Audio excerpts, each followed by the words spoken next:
Wait, hippies don't talk like British people. That's true. Rip their mask off. Ha-ha! They were secret British Idaho all along.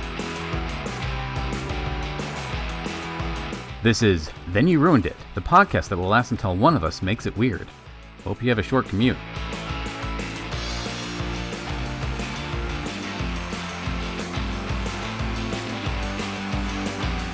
I promise I'm going to try and make this funny. I feel like I need to preface that because my next sentence is, in the wake of Columbine, something happened in Pocatello. A kid took a gun to his school, several guns to his school, and took the class hostage, and then eventually let all the kids he didn't like go, and then began trading his guns for pizza and cigarettes that he then ate and smoked with his friends, and then the cops came in because he had no more guns, and they're just like, yeah, you traded too much. You got greedy. First rule of negotiating, keep one gun. We talk a lot about how bad cops get. At least one cop was really good. It's like, wait, one gun per pizza? What if I gave you 5 pizzas? That is the weirdest resolution to a standoff. That was most resolved by the time they got there. Well, I mean, yeah, it was obviously a situation where he wasn't going in there with the intent to hurt people. He was doing it for attention, and he was already in. This was in the basically the school version of juvie. Like, it wasn't one of the regular schools in the district.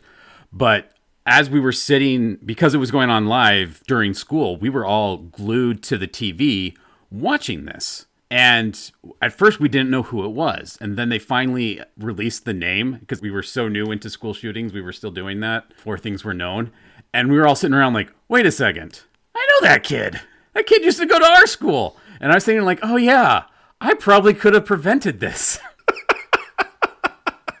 I was never mean to him or anything, but I do remember the last interaction I had with him was him going full pressed ham on a window on one side of me and me kicking the window really hard and trying to get the glass to go into his butt. And I think if I handled that situation better and showed him more love and less kick, maybe he would have turned out better. I mean, it's possible.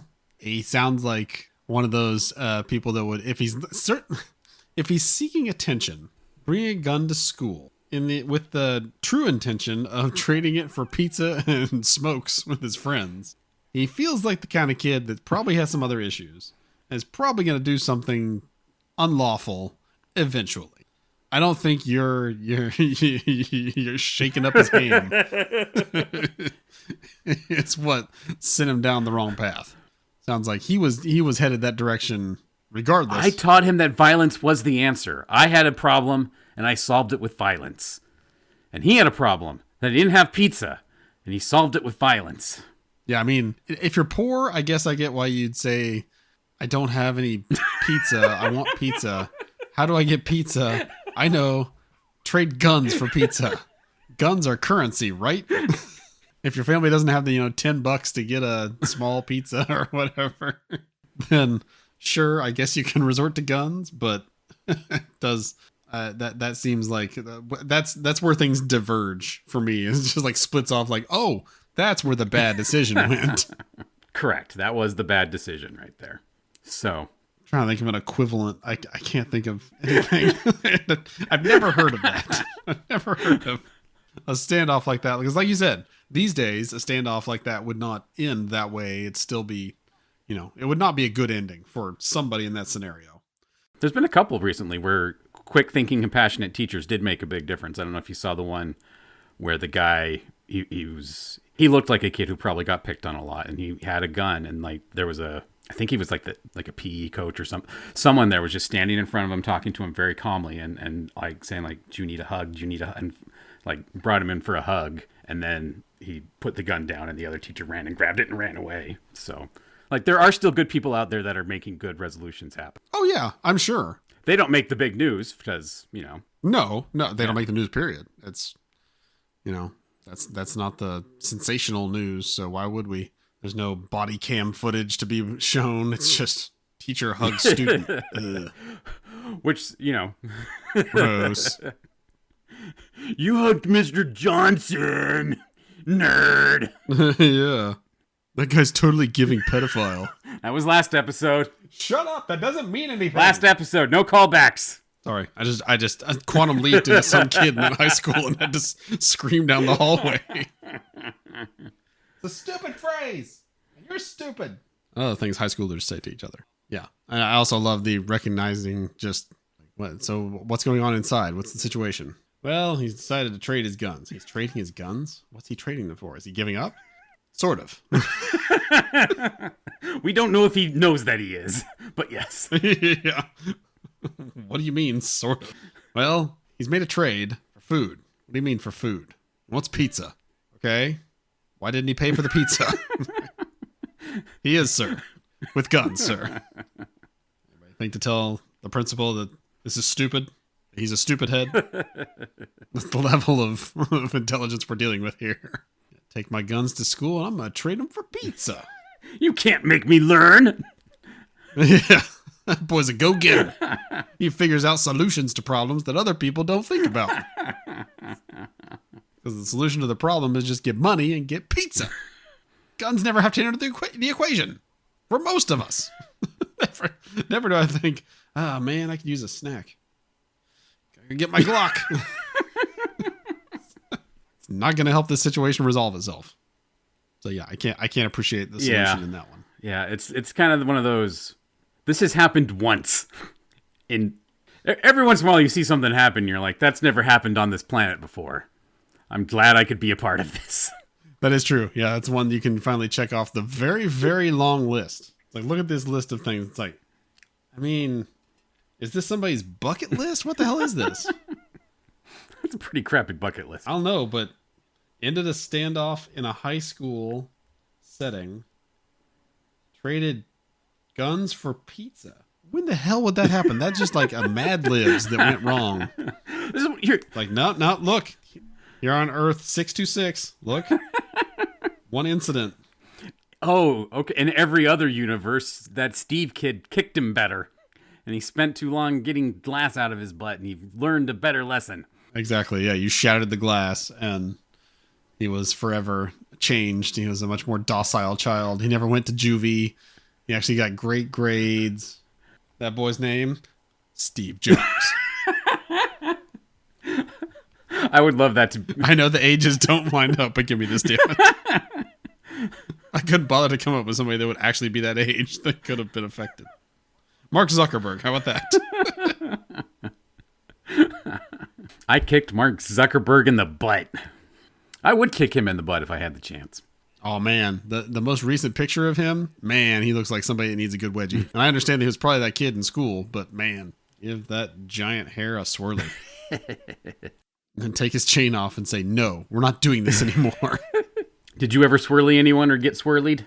No. I contend that was a movie TV thing. I don't think that actually happened. Ooh, people always talked about it, but I don't think Steve got swirly. No, I actually never did. But my wonderful family, it was it was December 31st, 98.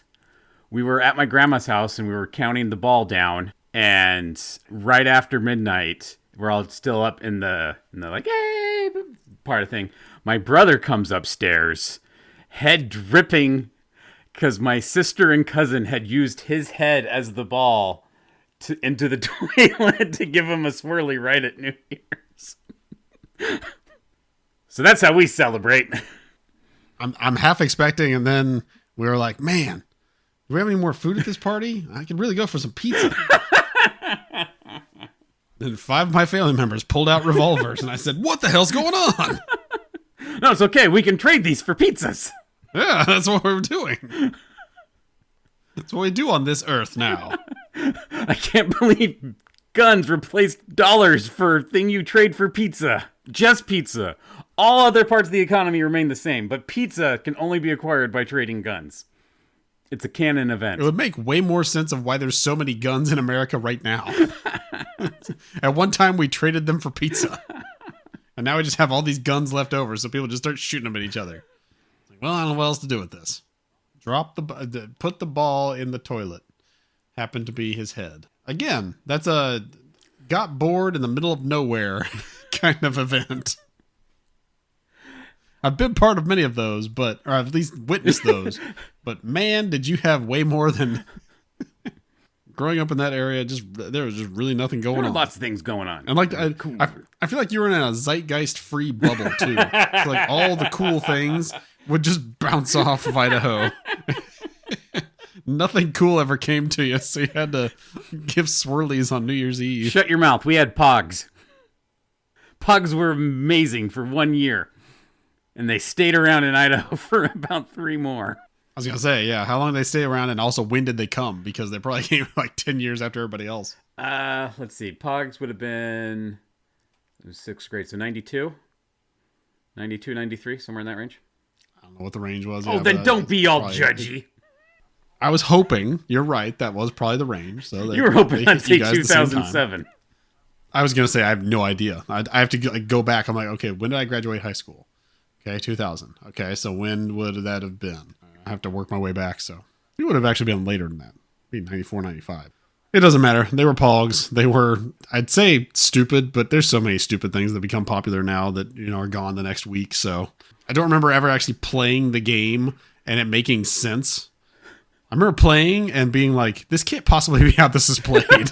This is really stupid. I'm throwing this heavy metal thing at these cardboard stacks and trying to catch them? Is that what I'm supposed to be doing here? It's not jacks. Come on. It is, isn't it? I think you had like a stack of them. Yeah, you had a stack. You'd throw your slammer, and they'd pop up in the air, and the ones that you caught, you got to keep. No, the ones that flip over, you get to keep. Maybe that's what it was then. Okay. I mean, I am conflating it with jacks. In my universe. No wonder you hated Pogs. Yeah, guns were for shooting, and we caught the Pogs. It's like, oh, damn. You're more messed up than I am. So what about hacky sack? Did you get big into hacky sack?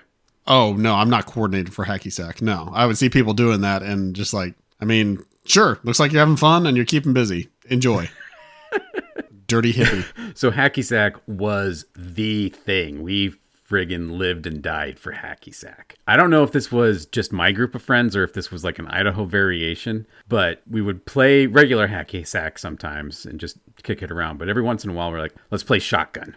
Shotgun, the rule was if you kicked it 3 times in a row, you could then catch it like a Kansan with his Pogs and throw it at somebody as hard as you wanted. Depending on the hacky sack, whether it was beans or BBs, the intensity of the game definitely increased. So we would all try and mug each other and knock each other away from the hacky sack. It became like hacky hockey.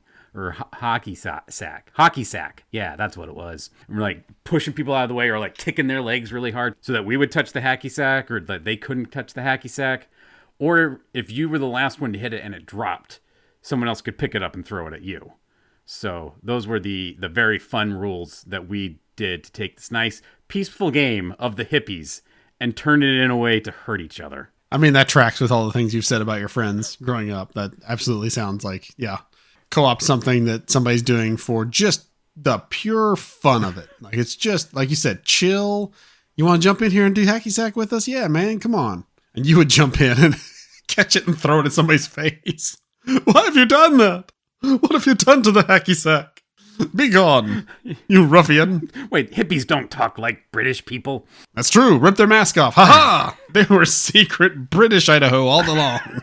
I was gonna like defend me and my people there for a little bit, but then I realized how we played rock, paper, scissors. If you lost, you had to hold your arm out like this, and the other person could lick 2 fingers, shake them, and swat you really, really hard. So you'd have like welts going up and down the arms. Yeah, I had plenty of groups of kids around me. I would never play myself, but any game they played would turn into that. Like you'd just be walking by at school and just groups of guys. One guy, just like you said, just like shaking the hand, like, oh man, I'm gonna get you. Oh, here it comes. I'm gonna get you. And like would jump in the air to do it, and you'd hear it crack like the snap of thunder. What the hell? I know what it is. Somebody lost. I don't know what the hell the game was, but they lost. Somebody threw paper. Should have gone rock. They got what they deserved. Yeah, they definitely did that. That was something I avoided, like I said. But this is why you had no friends. You wouldn't play the cool games. No, but I did have friends, and none of us did that. That's not true. Like a couple of the guys that were like playing football, they would do that. They would like get sucked into it, and like later say, I really hate when they do that. That's so stupid. but I'm on the team, so I have to slap back. We're bonded for life. Yeah, what can I do? This is out of my control. These are my bros now. What about quarters? Did you ever play quarters? No. It like the drinking game? Where you would take turns flicking it so that it would keep spinning, and whoever knocked it down made it stop spinning. You had to hold your knuckles down while the other person shot it at you like a paper football. The shooting it at the knuckles does feel familiar. I don't remember the spinning and keeping it spinning. But again, never played myself. Would definitely witness at like the lunch table or something. And worst thing to happen in our lunchroom was one kid who was famous for having tantrums and getting violent about them. Got pissed off and stabbed another kid in the hand with a fork. Oh, yikes. Yeah. I think he got sent away after that. I think that was like his last straw. It was like, okay, you've actually done damage to another child. You've got to go. Yeah. He didn't come back for a while. I mean, school chocolate milk is good, but I don't know if it's worth that.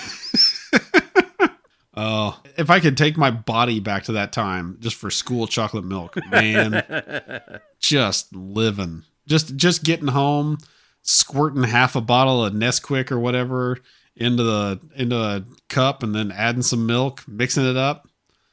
Oh, the chocolate milk. Now it would make me vomit, I imagine. Between it being milk and also that amount of processed chocolate out of a bottle. Oh, you'd love it.